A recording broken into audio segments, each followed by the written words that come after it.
Everybody hear me? Hello?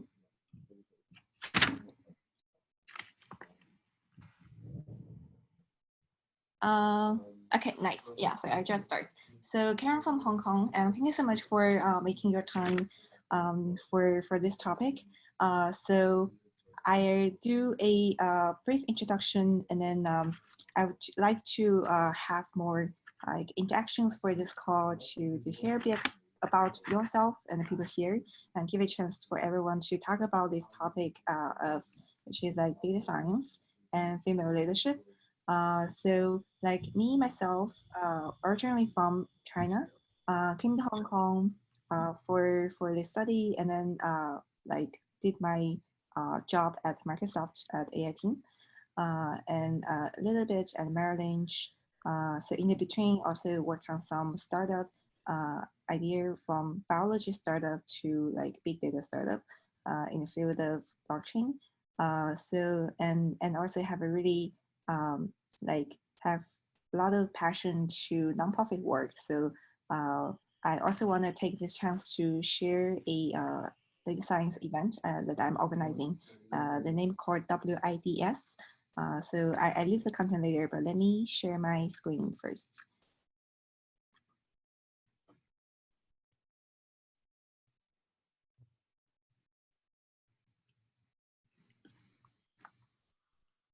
Yeah.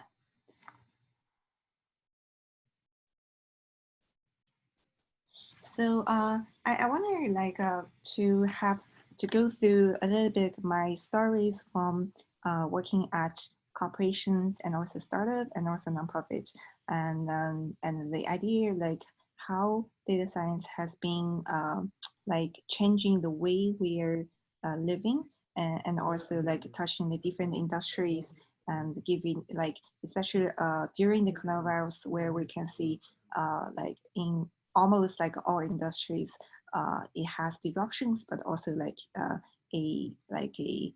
really unique chance where like business get to new opportunities to develop and then to do innovations.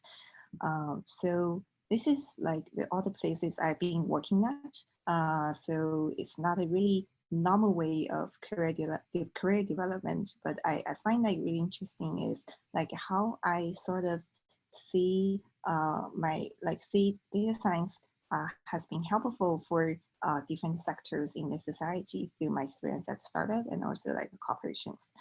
Um, so I want to start with this interesting graph, which illustrates like where you can find online, where illustrates like basically skills that are required for a data scientist, which seems like basically everything, because you gonna be learn like statistic, math, and apart from that, you need to be coding, and then you also you need to have like domain knowledge to be able to spot the problem and to solve it, and never to see the communication and public speaking. So I like initially like what took me to data science is actually this graph. Like when I was did my study my first year at university and realized there is a really interesting and interactive like interaction of different subjects where it requires all this kind of knowledge. So that seems fascinating, but also like pretty scary. So like I want to start with my first project doing a synthetic biology project. It's called Phyllis Bio. So I was not from like a data science background in like in when I got to college. I studied journalism and like to change to math in my second year. And the reason is also because I was reading about a story about drug discovery. So like on the left side, the graph shows like uh, the breakdown and the pipeline of drug discovery, which still exists today. Like we will start with drug discovery, and then you need to like do R&D, and then to clinical trials, and then to the end you need to get a FDA license, which take 7 years or even longer. When to the point you get a license to be able to be like do a new drug, and then like the like lot of things has been already changed. But on the right side, which compares the and also the cost of each like in a graph, like we can see the speed, like the cost. Weiß, es waren nicht jetzt viele Leute, es sind nur 9 Leute drin, ehrlich gesagt. Okay. Also halt nicht so impactvoll. Aber ich wollte jetzt auch nicht, weißt du, so, dass es jetzt irgendwie super packed ist, sondern ich glaube, es ist eher nice, dass wir dann ein Screen Recording davon haben. Genau, das wird halt gerade alles recorded. Also die haben dann aber viel dann geschrieben, really nice, great presentation. Ja, mir hat auch der Organisator geschrieben und so, I was listening in. Great, was hat er geschrieben? Amazing session, was listening in. Nice. Genau, also ich frage ihn nochmal, wann das Recording da ist. Aber ich habe halt bei den anderen auch gehört. Also das ist ganz entspannt. Das ist nicht so dieses irgendwie, hier die eine, die ist jetzt gerade hier drin aus Hongkong, redet irgendwie über Data Science und Female Leadership oder so. Und sie ist richtig lustig. Sie ist im Hotelzimmer und sagt so, okay, wait a second. Und dann geht sie raus, ne? Du hörst so und so irgendwelche Türen klappern. Wow. Ja, nee, also. So, I just continue. So what's interesting is the cost has been reduced like way faster than more stores, which give a chance to use really magazine ever. So we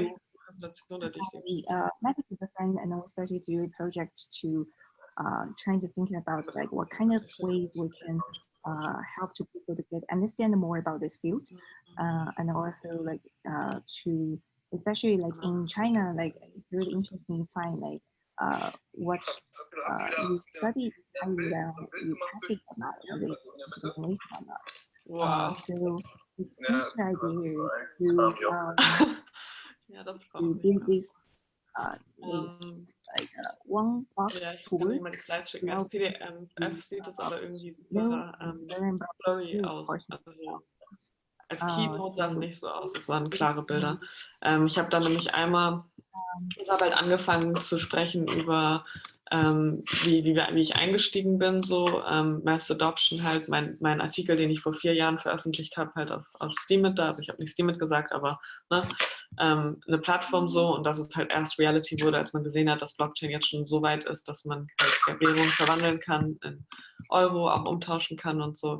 Dann halt diesen Early Adopter Stage, wo wir uns befinden mit Innovators, Early Adopters, und dass es jetzt eigentlich in Richtung Early Majority geht. Aber das Problem ist halt, oder beziehungsweise es geht nicht darum, wie sich die Technologie entwickelt, so die wird sich sowieso weiterentwickeln, sondern welche Companies halt diesen Sprung machen. Dann habe ich kurz diese Grafik gezeigt mit Bubble Burst im Vergleich zur Dotcom-Bubble, wo es dann ja auch gefallen ist, wo der Hype sozusagen schneller war oder größer war als die Adoption von der Technologie. Dann halt rüber zu, was Blockchain an sich für Probleme solved und was halt gute Use Cases sind, worauf man sich konzentrieren sollte.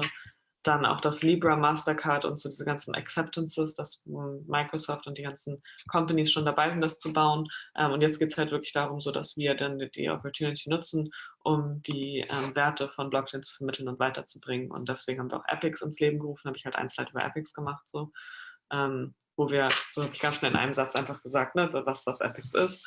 Und dann habe ich bin ich einfach darauf eingegangen, dass letztendlich für jede Innovation es verschiedene Punkte gibt, die beachtet werden müssen innerhalb der Company, so zum Beispiel Create to Communicate, also dass man halt einen Use Case darauf achtet, nicht so wie bei den ganzen anderen Crypto-Projects, die uns halt aufgefallen sind auf Events, die haben Top-Technologie, aber wissen halt nicht, wie sie die User-Experience und die Brand gestalten.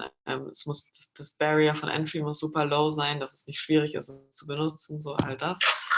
Dann Co-Creating instead of Competing, so dass man auch einen Approach hat, wo jeder seine Meinung reingeben kann und man hört halt auf die verschiedenen Komponenten und so, dann dass man auch für negatives Feedback sucht, weil man dadurch halt lernt, um das Dinge besser zu machen, change the approach, so nach the goal. test und adapt quickly, also halt auch bezogen auf den Markt, weil die Marktsituation sich ja ändert ständig und dass man da halt auch immer sich dementsprechend Research macht und dann Caring Leadership, da habe ich halt auch nochmal gesagt, also so und auch eine Grafik reingenommen von, die normale Tradition ist ja CEO, ist oben und dann ist es wie eine Pyramide. Das ist aber so dieses Leading from Hierarchy of Ego, also wenn es halt so, wenn man einen Leader hat, der die alle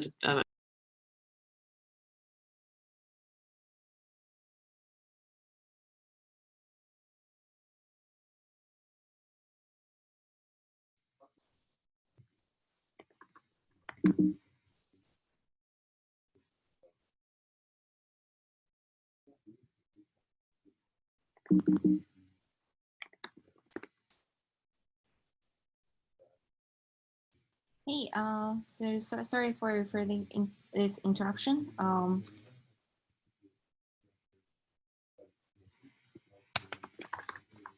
So let's continue. Yeah, let me just share my screen again. Yeah, so this is like really good lesson of. Yeah, no worry, no worry, Paul. So I guess like this is really nice lesson like how to host online event for speakers. So yeah, can everybody see my screen now?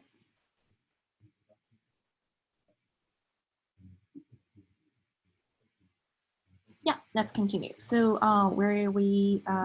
so this is basically the initial idea where we find it really interesting where you can bring data science to biology to create new job really with really low cost. Because it's really like the development of internet in the beginning of the 1980s, where like the hardware is ready and software is not ready yet. So like where we are right now is to have the hardware ready for synthetic biology. Like you have really low cost. Imagine like 10 years ago, you do a genomic testing for the human body, it takes like millions and billions. And right now it's like $100 and where you can get a like a really nice report about your blood, your gene, and then like all the information inside yourself. So where you can see, so this draft is this is a graph of the idea that we're trying to build a box for everybody to be able to do experiments. So like have a spectrometer and then like a confage and a miniphage and a microscope. So what's unique about this is the cost of the lab tour can be really high at universities. And also not everybody can get access to it.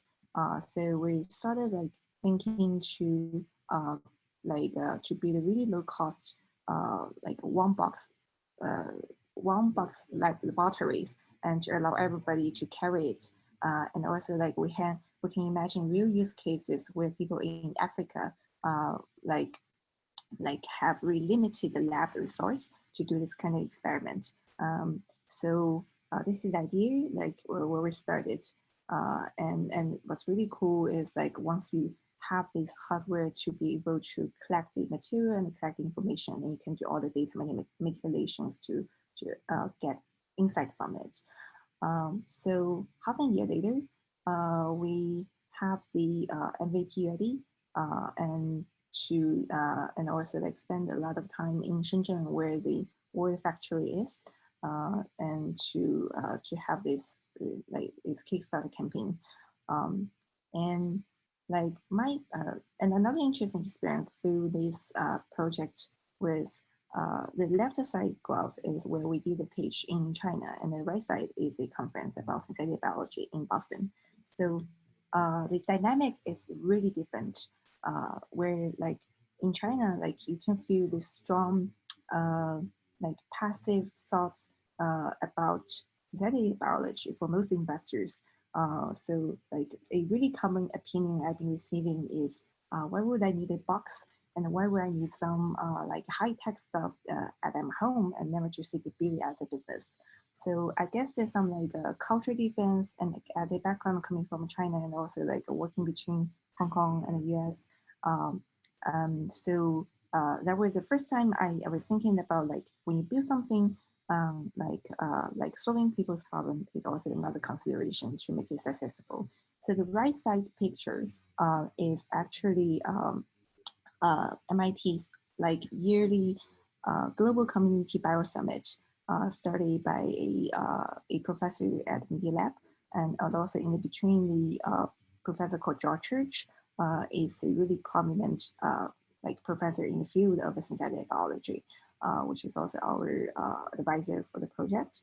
So, anyways, so this is like my like sort of first data slash real adoption startup experience, and have been really interested in the field since then. But I also realized the kind of culture and also like gender difference, where most of the people in this field are like males. I guess there's some like reasons because into the coding and long hour like hard work.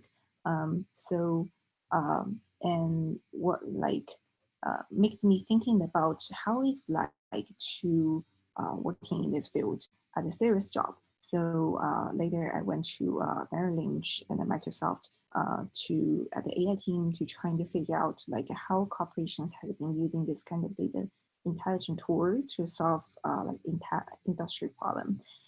So it's like really simple example. So they stack is made in a short time. So at Microsoft, it's really interesting to see um, like for a data science project, a lot of the troublesome part are not from the algorithm, but from the data set, where like how you can make full use of data to trying to map out the problem properly, and it also varies from industries. So I was really lucky to have a like to look at the problem from like really different perspective. Like one is data visualization. So um, like because data science really is a interaction of computer science and also like engineering and also like social science.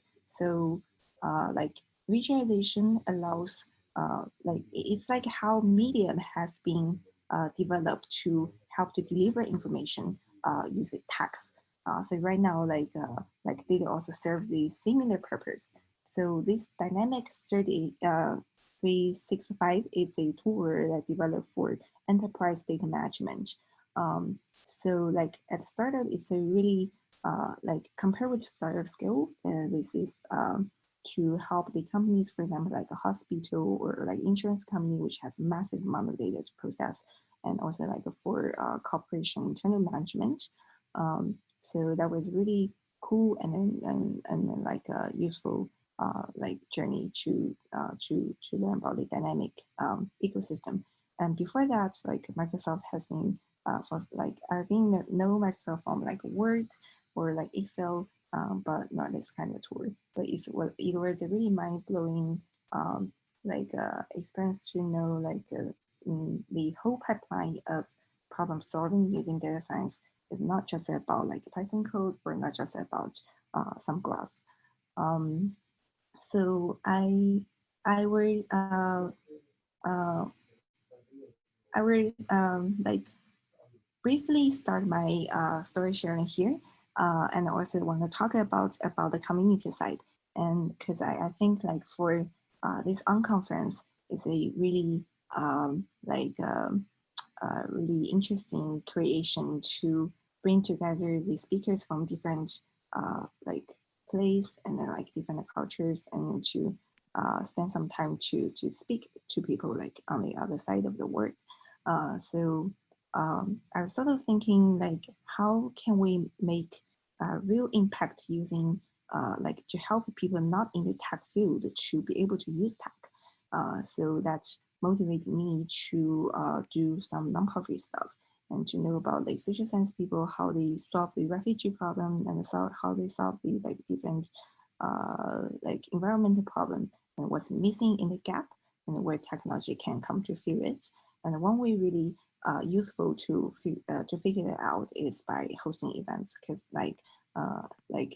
it's a container where you can see everybody's problem and also to hear from the expert view. So um, we are hosting a data science conference soon. It's going to be online because of coronavirus.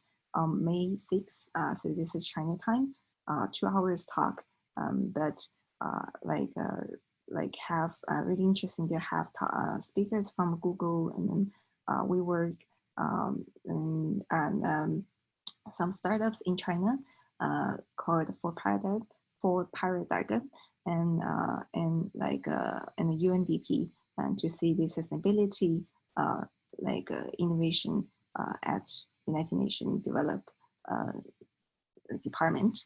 And so yeah, so I will briefly stop here, and then love to hear from people in this room if there are any questions or like want to share a bit about themselves as well.